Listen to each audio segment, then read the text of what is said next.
Chipotle stock is surging after it reported third quarter earnings. Here to break down the numbers for us, Yahoo Finance senior reporter Brooke DiPalma. Brooke, seeing a 4.5% pop in the shares.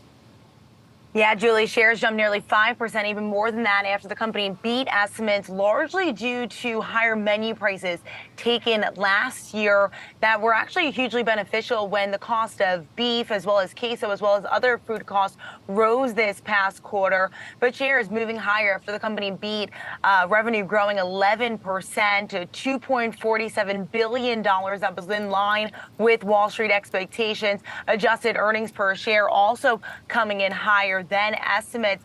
This past quarter, the company did see higher transaction growth. They also saw margin expansion.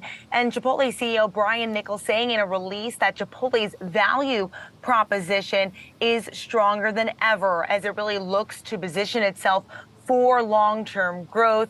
Now the company expects to see restaurant sales growth in the mid to high single-digit ranges in Q4 and for the full year. In addition to that, the company did note that it continues to make headway with its plans to open 7,000 restaurants in North America. This past quarter, they opened up 62 restaurants, which were slightly lower than estimates, but once again, they are working towards that 7,000 restaurant goal. Also important to note here, digital sales did soften compared to the previous quarter. This quarter, we saw digital sales make up 36.6% of total revenue. That's lower than last quarter when we saw it make up 38% of total food and beverage revenue. But Chipotle continues to hold that number steady as it really saw a run-up of digital sales during the pandemic. And of course, the call is happening in just a few minutes. We'll continue to stay tuned for what the company is taking a closer look at as well.